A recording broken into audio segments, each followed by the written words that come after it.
accueillir dignement nos amis de Burkina, on a déclenché une canicule pour qu'ils soient le moins dépaysés possible.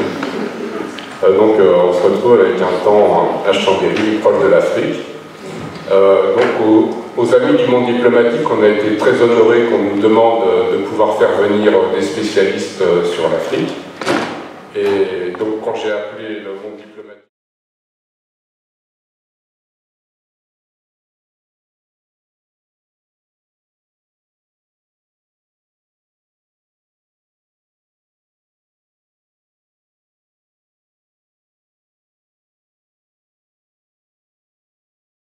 comme introduction, c'est dit d'abord merci à Chambéry pour cet accueil et exprimer toute mon admiration à Chambéry et à Olivia pour avoir organisé d'une manière discontinuée ce festival qui est devenu une occasion de rencontre, d'échange, de donner et de recevoir et qui, au-delà de Olivia, est devenu une fenêtre de tout le Burkina Faso sur cette partie de la France.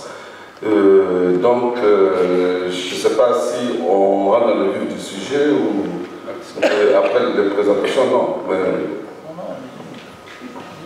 en fait, comme vous voulez, vous êtes l'invité. Je pense que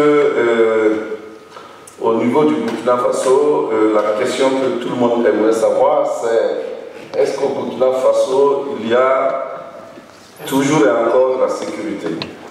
Et moi, je dirais que le Burkina Faso fait face, ça c'est réel, à un phénomène nouveau, et qui est le phénomène d'insécurité dans ses frontières nord et est, d'une manière permanente.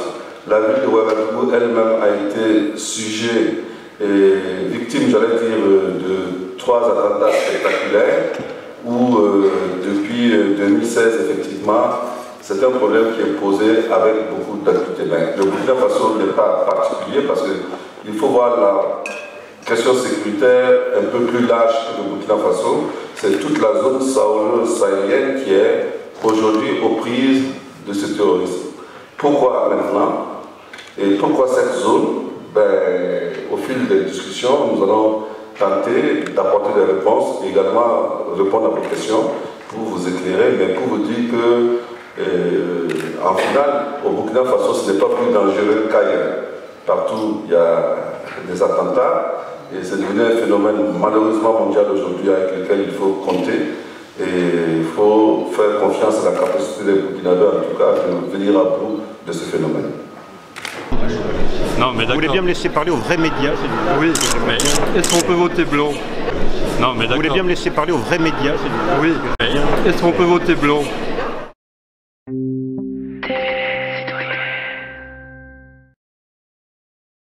Je vais essayer de vous faire une présentation rapide et claire de la situation au Burkina Faso.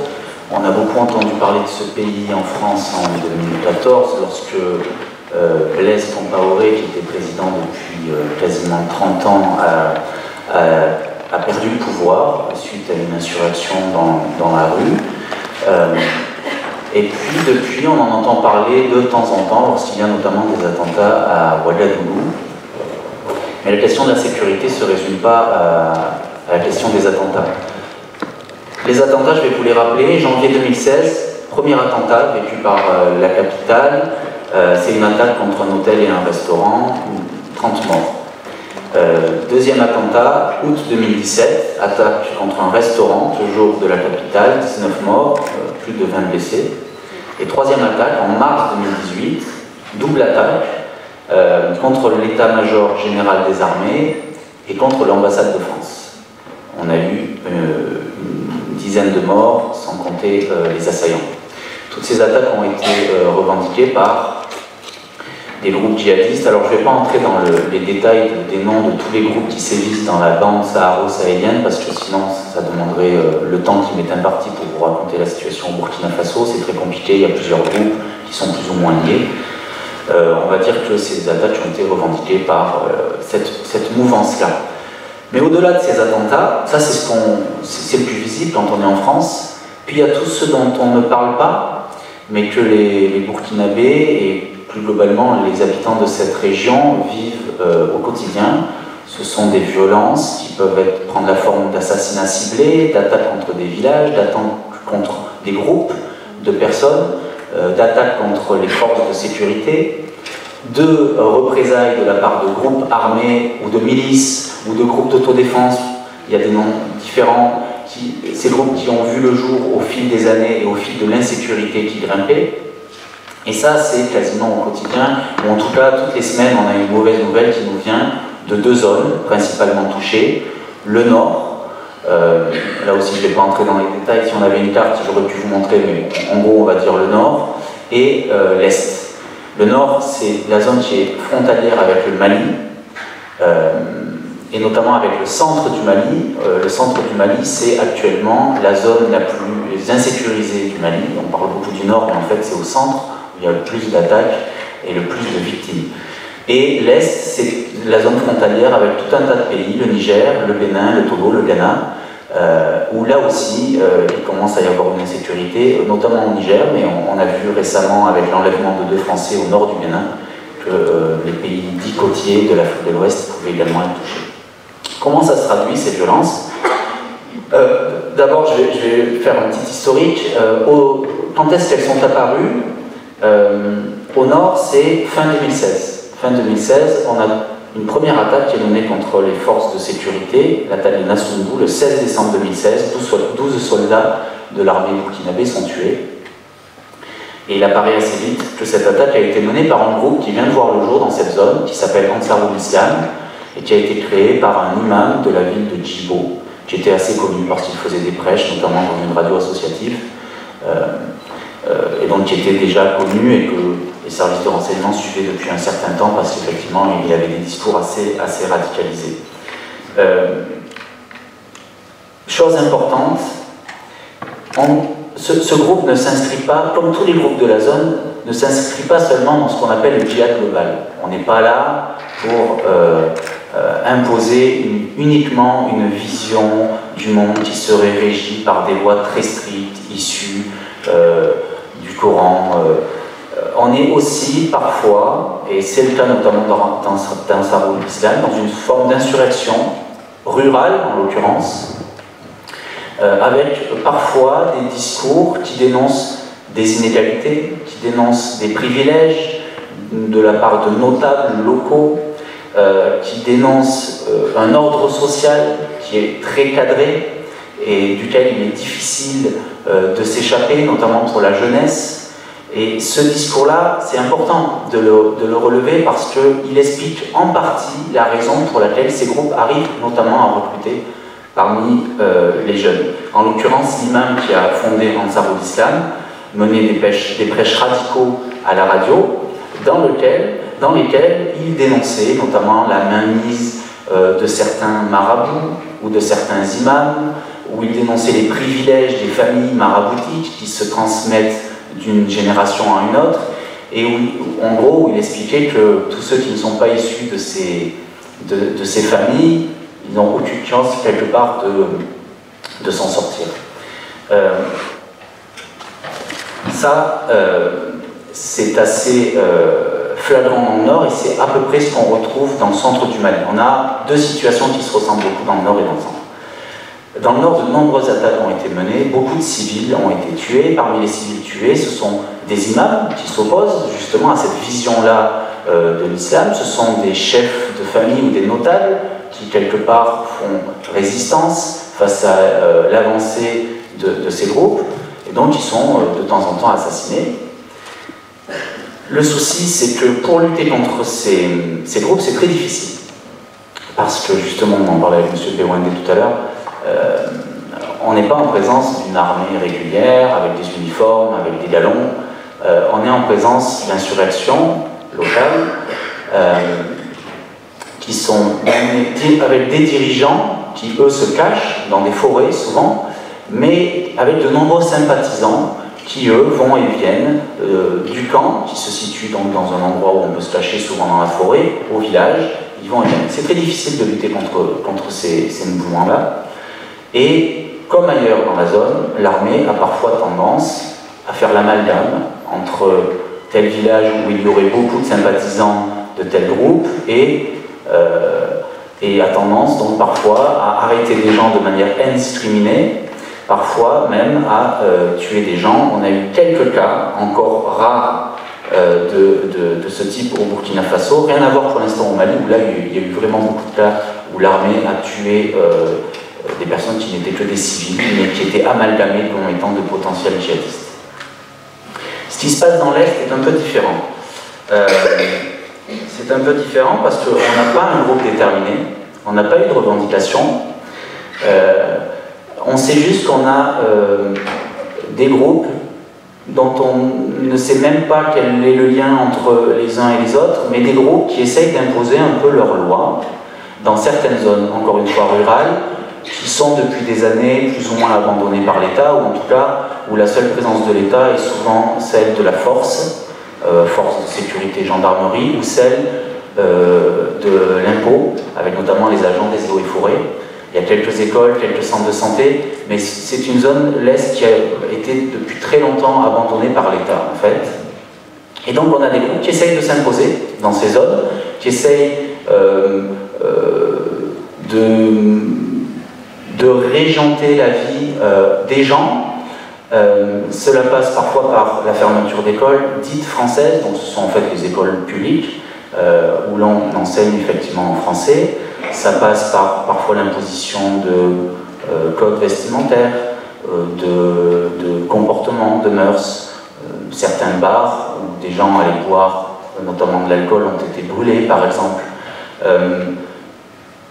C'est ce qui permet de nous dire qu'on est en présence de groupes dits djihadistes, mais à ces groupes s'ajoutent certainement des groupes, on va dire criminels, de bandits, qui existaient déjà dans cette zone en fait. Toute la décennie des années 2000 a été très violente dans cette zone. Il y avait des coupeurs de route qui vraiment faisaient régner la terreur, notamment la nuit. Prendre la route dans cette zone, c'était vraiment très dangereux. Et ces groupes qui avaient perdu un peu de leur pouvoir de nuisance depuis quelques années, quelque part ont profité de l'arrivée des groupes djihadistes pour reprendre leurs activités. Ce qui est intéressant dans ce qui se passe dans l'Est, c'est comme je vous le disais, c'est une zone qui a été souvent non seulement abandonnée par l'État, mais pour un grand nombre d'habitants de cette zone, l'État était perçu comme prédateur. Je vais vous expliquer pourquoi. C'est une zone qui est potentiellement très riche. On a, pour l'agriculture, toutes les conditions sont réunies pour faire une agriculture importante. On a un tourisme faunique potentiellement très important parce qu'on a la présence de nombreux animaux qui font évidemment rêver tous les Occidentaux notamment. On a des éléphants, des girafes, des lions. Et on a aussi de l'or. Et il se trouve que de nombreuses zones ont été interdites aux habitants de la région. Soit on a ouvert des zones de chasse privée, qui sont réservées aux touristes riches qui viennent de l'étranger pour chasser, soit on a créé des aires protégées à but écologique pour essayer de préserver un peu l'écosystème, mais qui sont à chaque fois des zones interdites aux habitants qui ne peuvent ni y pêcher, ni y chasser, ni même y cultiver, et ça a créé quand même un sentiment de frustration très très important. Je ne veux pas continuer à vous laisser parler comme ça, c'est pas possible. Alors, parce que je ne reconnais pas du tout mon pays quand vous parlez. Honnêtement, je vous le dis. Est-ce que vous me permettez de continuer? Oui, je peux continuer, mais je ne peux pas vous laisser dire des énormités pareilles, c'est pas possible. Dire qu'il y a des zones au Burkina Faso, je crois qu'on peut le laisser terminer. Voilà, je ne peux pas accepter ça, c'est pas possible. Donc, je continue, je tiens juste à préciser que ce que je dis relève de travail d'enquête de terrain, et j'étais dans l'Est il y a moins d'1 an, et ce que je dis, c'est ce que m'ont dit un certain nombre de personnes, y compris des élus locaux, y compris issus du parti au pouvoir, ainsi que des notables et des acteurs religieux. Donc cette zone a été laissée à l'abandon pendant un certain nombre d'années par l'État burkinabé, et c'est ce sur quoi jouent en partie les groupes qui sévissent aujourd'hui, parce que du coup ils proposent une alternative. Attention, je ne suis pas là pour dire que cette alternative elle est intéressante, je dis là pour dire qu'eux ils proposent ça. Et que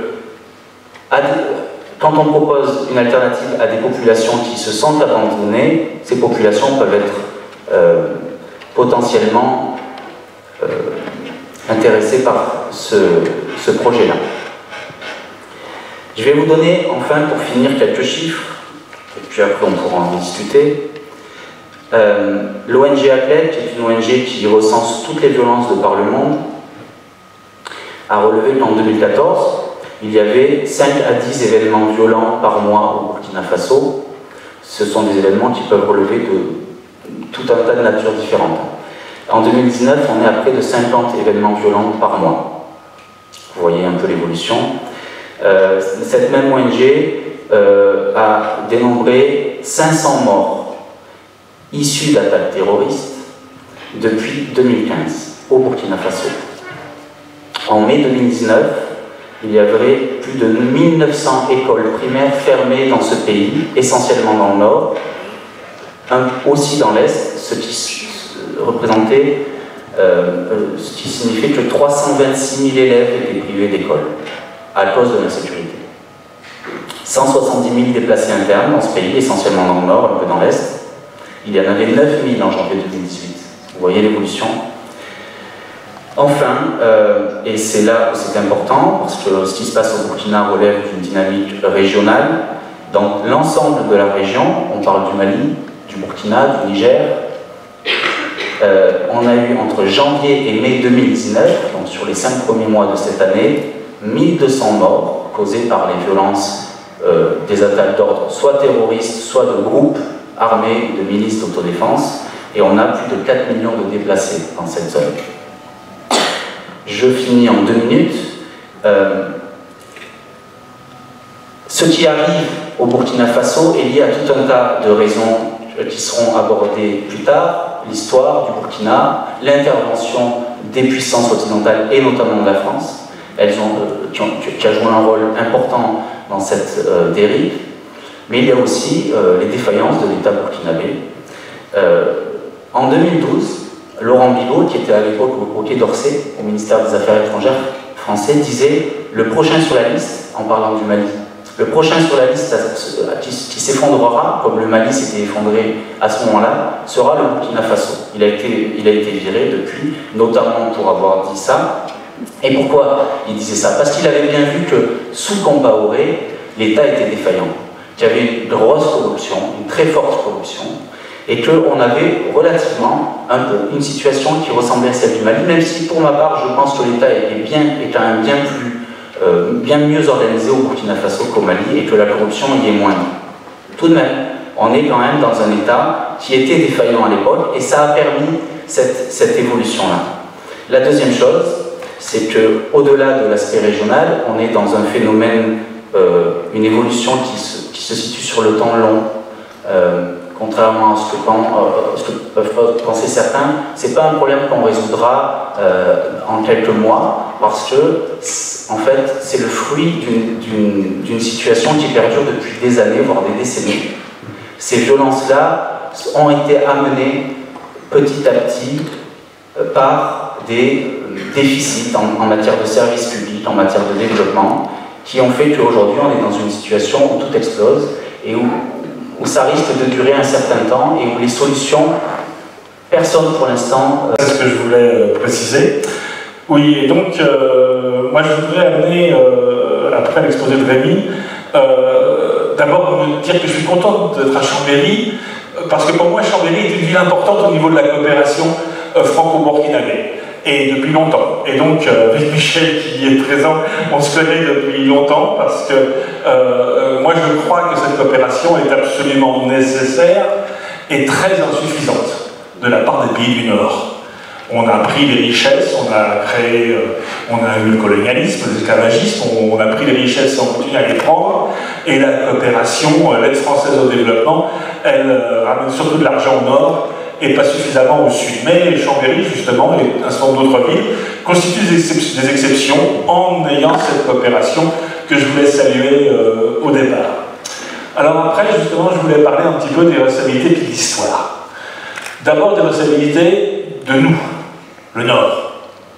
Avec la boîte de Pandore qu'on a ouverte en 2011, quand on a détruit la Libye et assassiné son chef d'État. Alors ne me dites pas que j'ai une amitié particulière pour Kadhafi, hein. C'est pas du tout ça la question.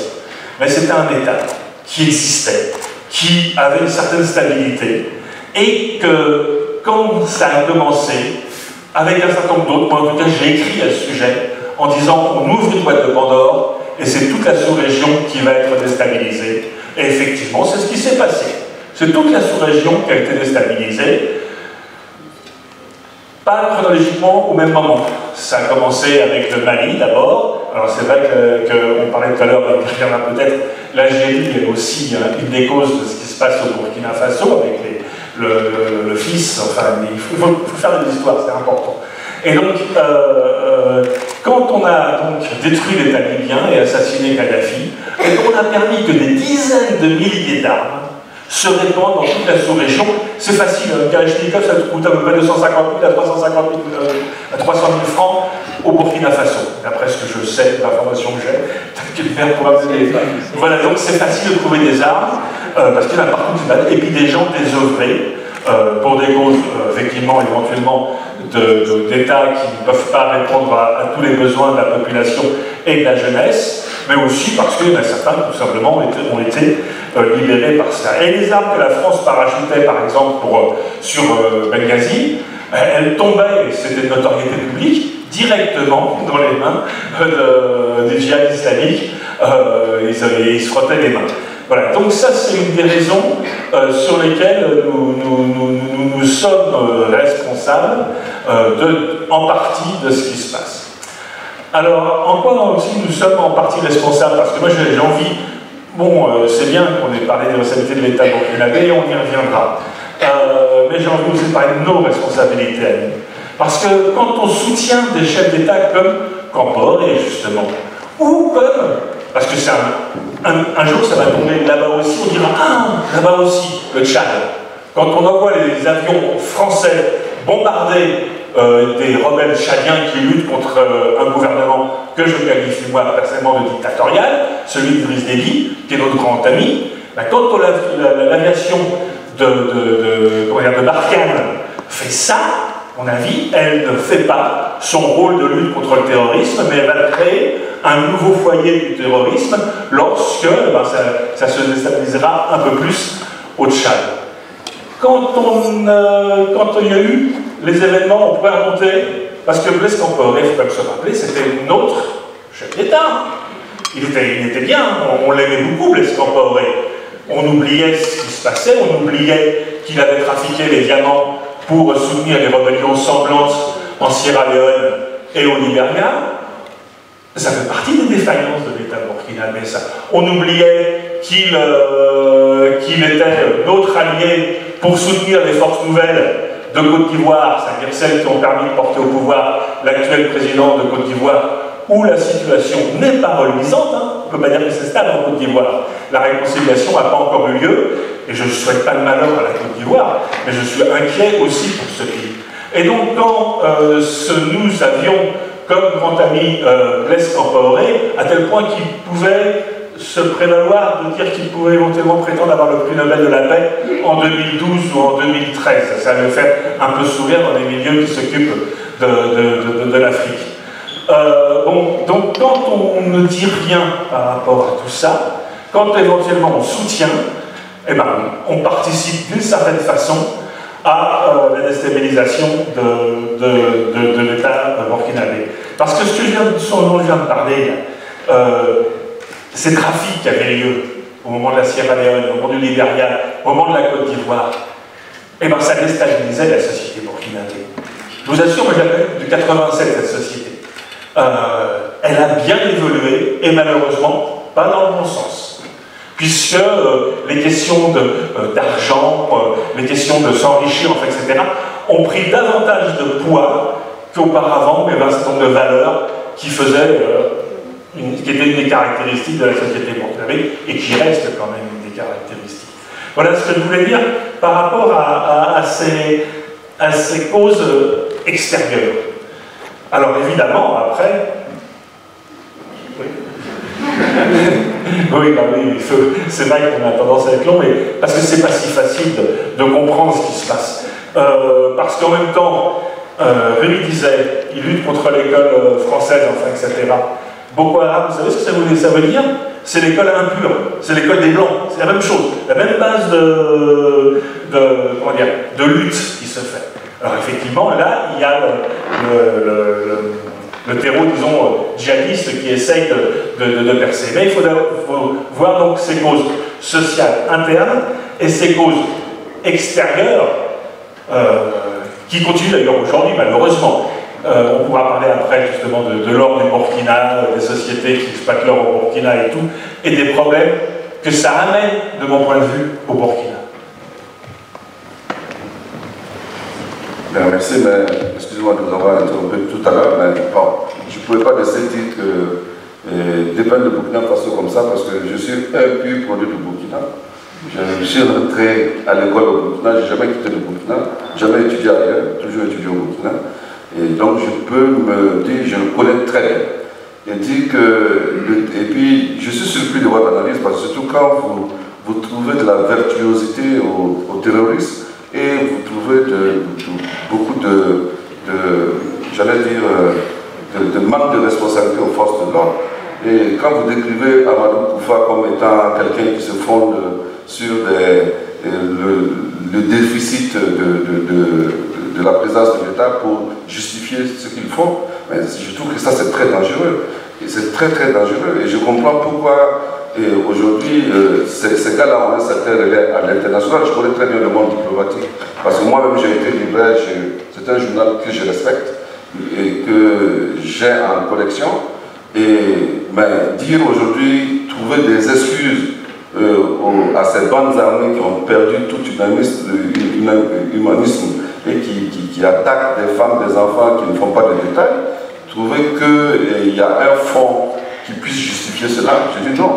Il faut revenir, vous-même vous l'avez si bien dit, en 2016, avant 2016, le Burkina Faso ne connaissait pas l'attaque. Il n'était pas extraordinairement bien géré par contre. Parce que le président que lui, il l'a décrit tout à l'heure, c'est lui qui était aux affaires depuis 30 ans. Mais le Burkina Faso ne connaissait pas d'attaque. Et tout d'un coup, après l'insurrection populaire qui a arrêté 27 ans de pouvoir absolu, tout d'un coup, le Burkina Faso commence à connaître des attaques. 2016, avenue Kwame Nkrumah, 2017, avenue Kwame Nkrumah, 2018, état-major et ambassade. Et vous ne liez pas ça à la perte du pouvoir par un clan. Parce qu'à l'époque, il faut le dire, nous, on offrait le gîte et le couvert à ces bandes terroristes qui habitaient avec nous pour attaquer les autres pays. Nous les aidions, nous étions dans le système. Mais dès lors que le peuple burkinabé a pris ses responsabilités et a mis dehors ce pouvoir et a organisé des élections qui ont été reconnues par le monde entier comme étant un modèle de transparence, et avec l'arrivée au pouvoir de Roch Christian Kaboré, dès lors que ce nouveau pouvoir est arrivé en place, les terroristes ont commencé à nous attaquer. Et ils ont même fait des revendications pour nous demander des comptes qu'on a refusé de donner, en disant oui, il y avait des contrats entre nous et l'ancien régime. Nous on dit que ça ne nous engage pas. Et depuis lors, on est attaqué. Et maintenant, justifier cela en disant oui, c'est parce que l'Est est mal géré, et on a exclu des paysans des terres pour en faire des réserves. Ça, je me crois en Afrique du Sud dans les années 1978. Ça n'existe pas. S'il vous plaît, ne croyez pas à ça. C'est vrai, dans l'Est, il y a des zones de chasse, mais on n'a exclu personne. Moi, j'ai un cousin qui a une zone de chasse là-bas, les paysans sont là, et c'est sur ces paysans que les propriétaires des zones de chasse utilisent pour faire de la visite. Ils sont dans leur village, ils continuent à cultiver leur terre, mais c'est une zone réglementée. Et dire qu'il y a des sociétés aurifères qui se sont installées et qui sont prédateurs, ce n'est pas vrai. Parce que le Burkina Faso est un état de droit. Pour pouvoir ouvrir une société minière, il faut respecter les règles. Maintenant, ces règles peuvent être critiquables. Je ne dis pas non, mais c'est un état de droit. Donc, je ne peux pas accepter qu'on dise qu'aujourd'hui, il y a des populations qui sont dépossédées de leur terre au profit de certains seigneurs et que c'est cela qui justifie le terrorisme. Non, ce qui justifie le terrorisme, c'est que c'est un phénomène d'abord mondial et c'est bien d'avoir donné toutes les statistiques en disant il y a tant d'écoles qui ont été fermées, etc., mais il faut trouver des statistiques contraires qui, malgré cela, il y a combien d'écoles qui sont restées ouvertes.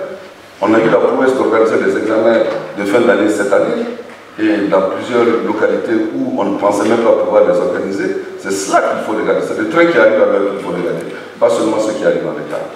Et ensuite, il faut, ce phénomène de terrorisme, je dis c'est un phénomène mondial, et aucun pays n'est à l'abri.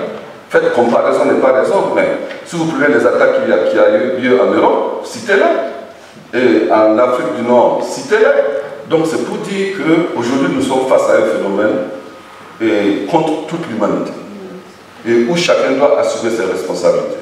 C'est vrai que nous, Burkinabés, nous sommes conscients de ce qui nous arrive, et nous avons pris la ferme résolution de trouver des solutions avec l'aide de nos amis. C'est pourquoi je dis qu'une coopération comme celle entre Chambéry et Ouelibia, c'est un modèle, c'est la bonne réponse à ces extrémistes-là, pour dire que les peuples sont identiques, ils sont pareils, et que ce n'est pas parce qu'on va peindre une carte en rouge ou en jaune ou en orange que nous serons plus en sécurité ou plus en danger dans un tel point du territoire comme de l'autre.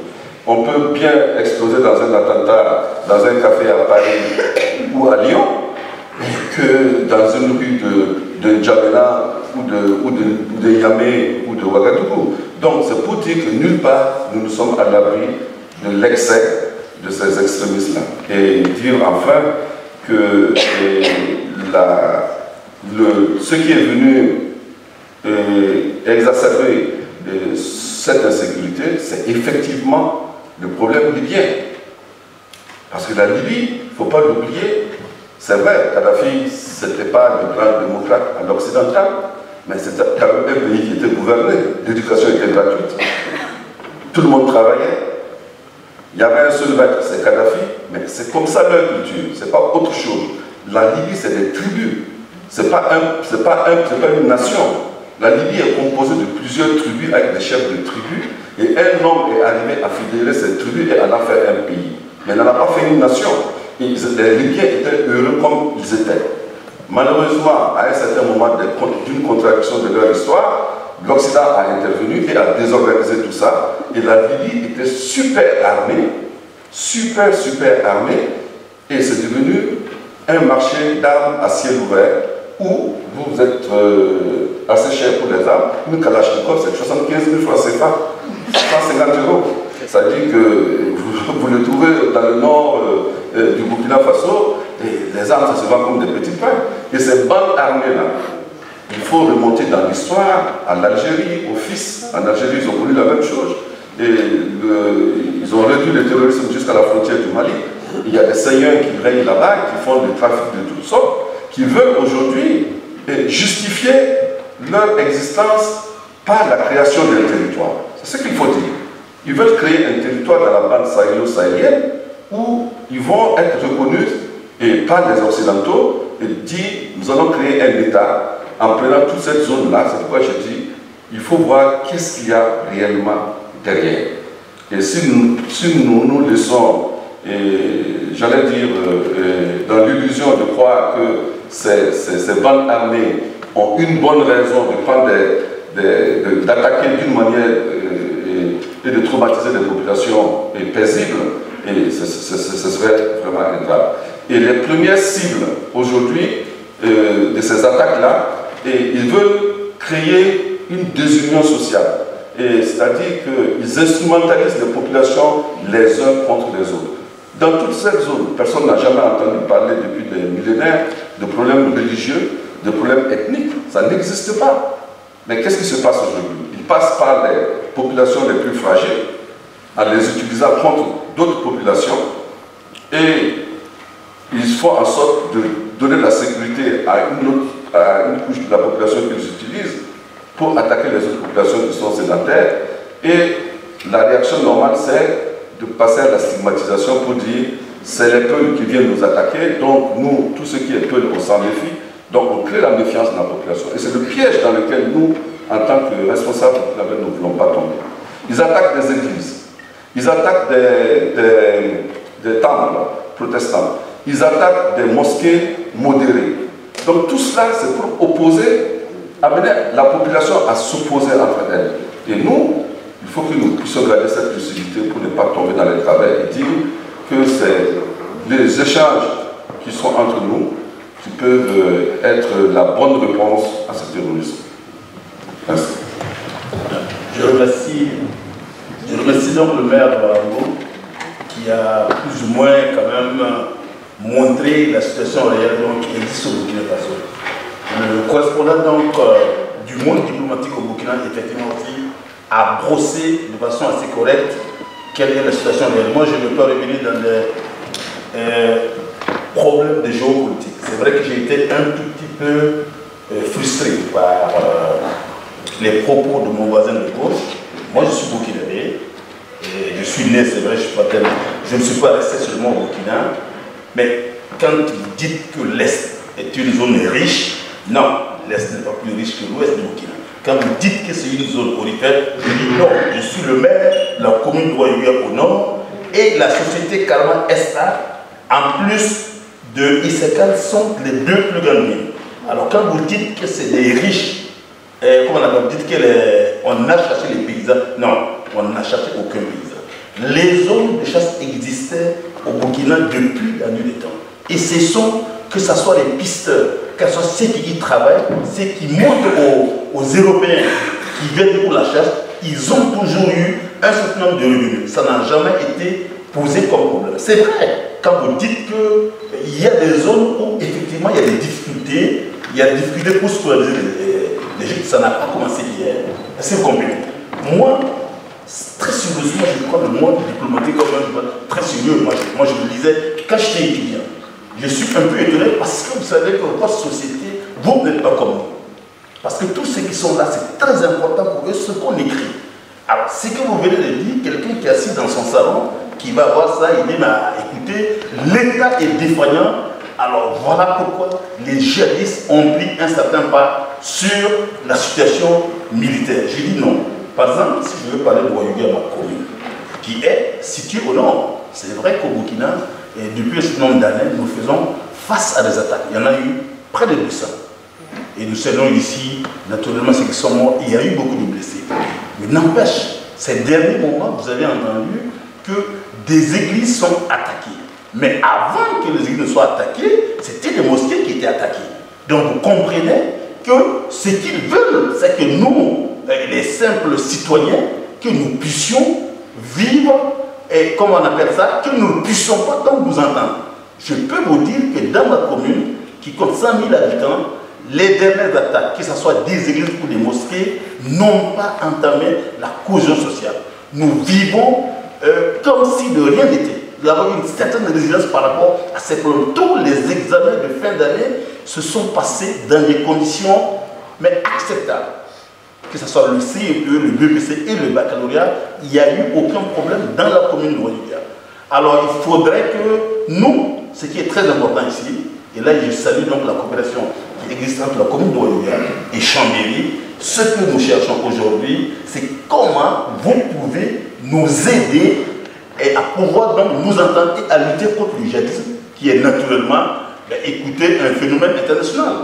On attaque des gens à Paris, à Nice, on attaque des gens, si à Ouagadougou on attaque des gens, c'est un phénomène international. Ce n'est pas parce que ici, par exemple, il y a des enfants qui sont laissés en rade, et dans des provinces ou dans des départements, qu'on attaque les gens. Moi, je pense qu'il faudrait effectivement nous aider en donnant une information qui soit correcte, qui puisse nous aider. Parce que l'information souvent que vous donnez au sud, elle est complètement déformée.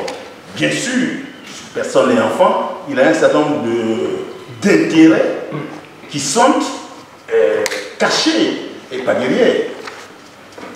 Il est sûr aujourd'hui qu'on nous dise que la zone qui est aujourd'hui attaquée est naturellement recèle d'un certain nombre de richesses. Moi, je ne suis pas un technicien, je ne suis pas un géologue, mais vous tous qui êtes là pourrez naturellement à l'avenir savoir que ce n'est pas seulement des attaques djihadistes qui sont complètement anonymes.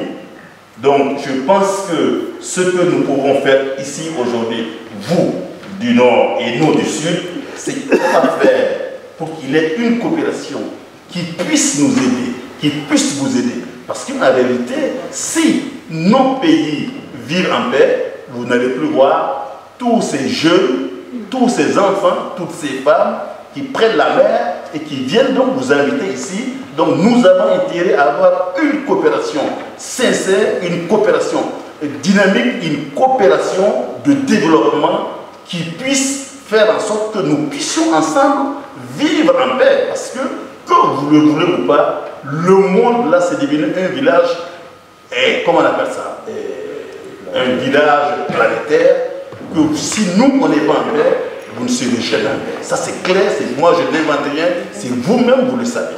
Et si nous sommes en paix, vous serez en paix. Donc je voudrais que l'on puisse le comprendre. Je vous remercie.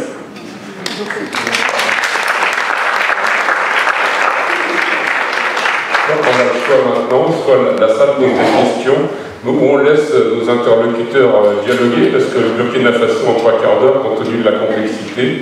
Alors s'il y a beaucoup de mains qui se lèvent, on va prendre des questions, ou sinon, on va peut-être laisser... Oui. Est-ce que tu désirais?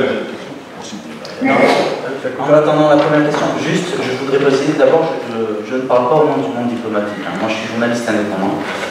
Donc, ce n'est pas le monde diplomatique qui est en cause dans ce que je dis, c'est ce que je dis moi. Et par ailleurs, ce que je dis relève à la fois de mon travail de terrain, mais aussi d'un grand nombre d'études qui ont été menées par des sociologues et par des chercheurs indépendants ou issus de groupes de terrain. Et je voudrais juste éclaircir quelque chose. Il ne s'agit absolument pas de mon propos de cautionner les actions des populistes. Il s'agit d'essayer d'expliquer les causes, entre autres, qui expliquent ce phénomène. Et en fait, quand vous êtes intervenu, M. Bewande, ça m'a fait penser à la phrase de Valls, je ne m'en souviens plus trop, quand il avait dit commencer à expliquer, c'est comprendre, ou je ne sais plus quel est le terme exact. C'est excuser, voilà. Non, moi je ne suis pas d'accord, on peut essayer d'expliquer les choses sans excuser les choses. Mais en fait, si on n'a qu'une vision partielle... Mais vous savez, je vous interromps, vous savez, les études dont vous parlez et la connaissance du terrain, elle est souvent très orientée. C'est dommage, parce que les spécialistes de l'Afrique, j'en ai vu et j'en connais.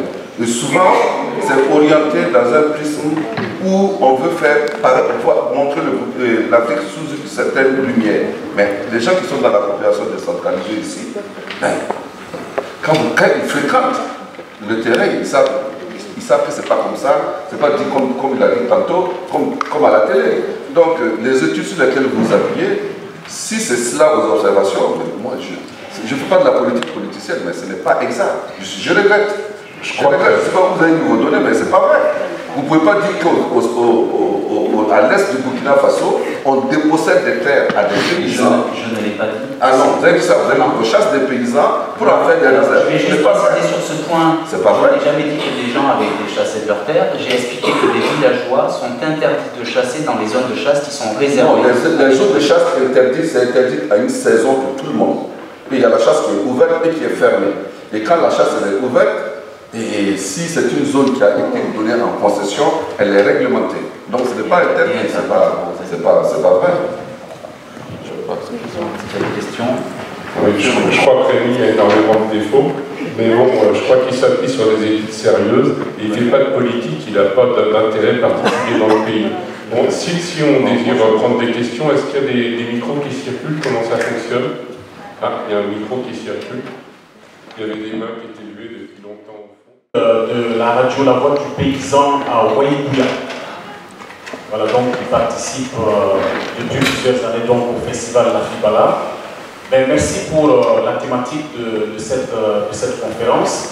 Et je commencerai par dire que cette situation sécuritaire au Burkina, les premiers à en être victimes vraiment, mais pas dans le sens de la tuerie, dans le sens donc de la coopération, c'est bien la population donc de Chambéry. Parce que je me rappelle au moment où ça démarrait au Mali, c'était quand à Waïbouya, on s'apprêtait à organiser la réplique de l'Afibala à Waïbouya. Et à cause donc de ces attaques au Mali et des informations qui ont été données donc par l'État français, donc ça a démobilisé pratiquement toute l'organisation qui avait été faite à Chambéry, et plein de gens ne sont pas venus et le festival ne s'est pas tenu. Donc du coup, tout a démarré et la situation a évolué jusqu'à aujourd'hui. Donc j'ai une question à M. Rémy, qui est donc journaliste, qui fait certainement de la recherche. Est-ce que vous ne pensez pas que dans la lutte contre cette insécurité-là, il y a une certaine réserve, je dirais peut-être de l'armée française, parce que quand on regarde l'évolution des choses, au niveau du Mali, quand l'armée française, accompagnée des forces africaines, ont repoussé donc l'ennemi jusqu'à Kidal, c'était là où ils se sont donc arrêtés, on ne sait pas pourquoi, et après la situation a évolué jusqu'à aujourd'hui, et si on compare une intervention de l'armée française tout récemment, pour venir libérer 2 otages qui ont été pris à la frontière du Bénin jusqu'au nord donc du Burkina. Et cette armée ne peut pas nous aider à en finir avec ce terrorisme. Est-ce qu'il n'y a pas anguille sur roche? Est-ce qu'il n'y a pas des choses qu'on nous cache dans ce terrorisme-là? Merci. Je parle en mon nom, mais je fais aussi partie de l'association Survie qui milite contre la France-Afrique. On a une table dehors, je vous invite à venir discuter avec nous après. Bon, là, si on regarde la situation au Burkina, effectivement, c'est quand même assez problématique. Ouaïgouya, ça va peut-être un peu, mais le nord, Djibo, Dori, c'est quand même vraiment les villages qui sont au-dessus. C'est vraiment un problème. Mais ça vient aussi du Mali. Et au Mali, il y a quand même aussi pas mal de trafic. C'est une zone où il y a quand même beaucoup de narcotrafic, On voit qu'il y a eu 1,2 tonnes de cocaïne qui a été pris au port d'Abidjan, donc ça monte quand même par le Sahel. Donc il y a aussi quand même beaucoup de richesse qui se fait avec ces trafics. Mais moi, ça serait plus sur la question de la France et l'implication française là-dessus. Donc, la France a cautionné pendant longtemps des régimes comme au Burkina Faso avec Blaise Compaoré.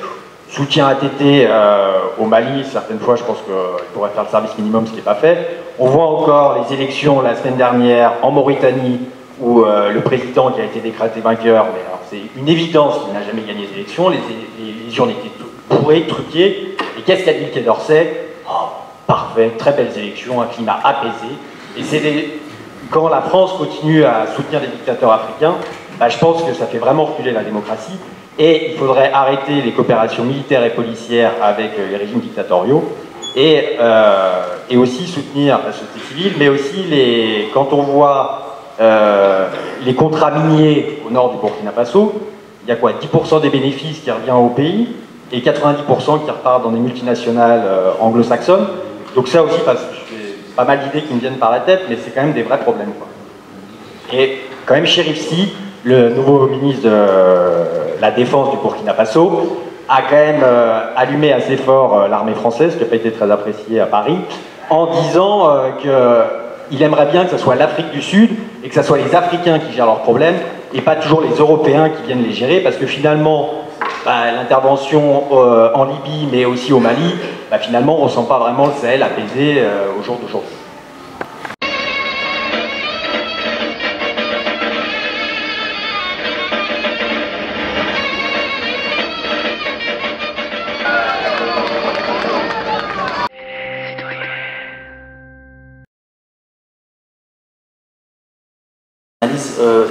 Par rapport au rôle de l'armée française et à sa réticence, si j'ai bien compris, quelque part, à intervenir au Burkina Faso, là ça relève de l'analyse, et donc je vais vous donner mon avis. Mon avis, c'est qu'on ne résoudra pas ce problème par la force. En tout cas, pas uniquement par la force. C'est l'objet de mon papier de ce mois-ci dans le Diplo, c'est-à-dire qu'aujourd'hui, on ne voit la problématique djihadiste au Sahel que sous le prisme militaire. Toutes les études, ou presque, montrent que ce sont des problématiques sociétales, économiques, qui s'ajoutent à la problématique criminelle et religieuse. Et donc, moi, je fais partie de ceux qui pensent que la force seule ne résoudra rien.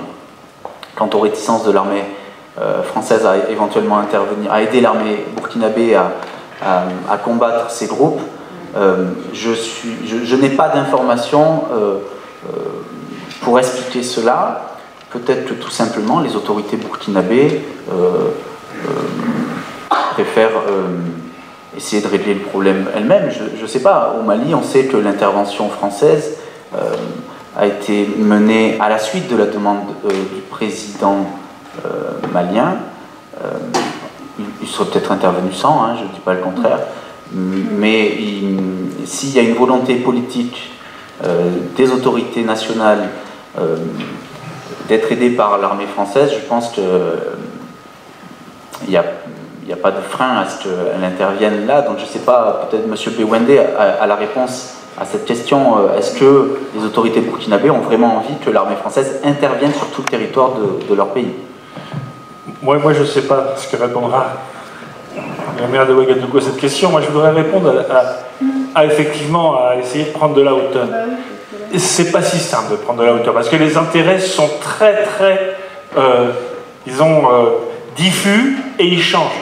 Ce que je veux dire par exemple, il est clair, ça a été dit, que les Français sont intervenus quand les djihadistes sont allés sur Bamako, et puis après ils se sont arrêtés à Kidal. Et à Kidal, il y a 2 journalistes de RFI qui ont été assassinés, on ne sait pas encore pourquoi, et on se demande pourquoi ils ont été assassinés. Ce que je veux dire, c'est que dans les intérêts, si on prend de la hauteur, il faut se rappeler, alors là, il faut encore remonter plus loin dans l'histoire, qu'en 1956, la France rêvait de faire ça s'appelait l'OCRS, l'Organisation Sahélienne Régionale, je ne me rappelle plus, un grand truc au milieu du Mali, au sud de l'Algérie, enfin, etc., avec justement pas les mêmes, mais des protagonistes qui sont assez ressemblants à ceux qui existent aujourd'hui dans le nord du Mali et dans le centre du Mali. Alors, est-ce qu'il y a encore cette idée? Il y a des richesses considérables, par contre, là. C'est ça que je voudrais qu'on parle. Pardon? C'est de ça que je voudrais qu'on parle, parce qu'il y a des intérêts pour l'Occident et la société occidentale colossaux dans cette région. Oui, il y a des intérêts colossaux. Et peut-être que nos interventions, elles sont beaucoup guidées juste par la défense de ces intérêts, plus que par autre chose. Pour moi, c'est clair. C'est clair. La France, elle défend ses intérêts. Elle défend les intérêts de Bolloré. Alors on peut les nommer en plus, hein, ils ont des noms bien connus et ils font des procès à ceux qui les accusent. Alors peut-être que j'aurai un procès par M. Bolloré. Mais ce que je veux dire, c'est que la France, effectivement, elle défend ses intérêts-là, bien évidemment. Comme elle a porté, de mon point de vue, alors moi je ne me cache pas derrière mon petit doigt, de mon point de vue, elle a porté M. Ouattara au pouvoir en Côte d'Ivoire, elle l'a porté, je ne sais pas que Gbagbo était très sympathique, pour moi non plus il n'était pas très sympathique, mais enfin, la France a porté M. Ouattara au pouvoir en Côte d'Ivoire pour défendre les intérêts des intérêts des Occidentaux et les siens en particulier. Bien sûr que c'est ça qui est en cause. Le reste, après les interventions humanitaires et tout ça, ça c'est du pipeau. C'est du pipeau et par contre les armes servent Barkhane, c'était très vite pour bombarder, je l'ai dit tout à l'heure, ceux qui s'attaquaient à Idriss Déby. Parce qu'Idriss Déby, c'est notre ami. Idriss Déby, il maltraite son peuple, il spolie son peuple, il pille l'argent du pétrole, enfin, etc. Par contre, il a fourni des soldats assez efficaces. Ça, faut dire, les tirailleurs, ce sont nos tirailleurs, hein, les Tchadiens. Donc, il a fourni des soldats assez efficaces, donc c'est le grand ami à M. Le Drian. C'est ça qu'il faut dire, c'est aussi simple que ça. Voilà, donc si c'est ça que vous vouliez entendre, voilà, tout à l'heure, je croyais l'avoir dit à peu près clairement tout à l'heure.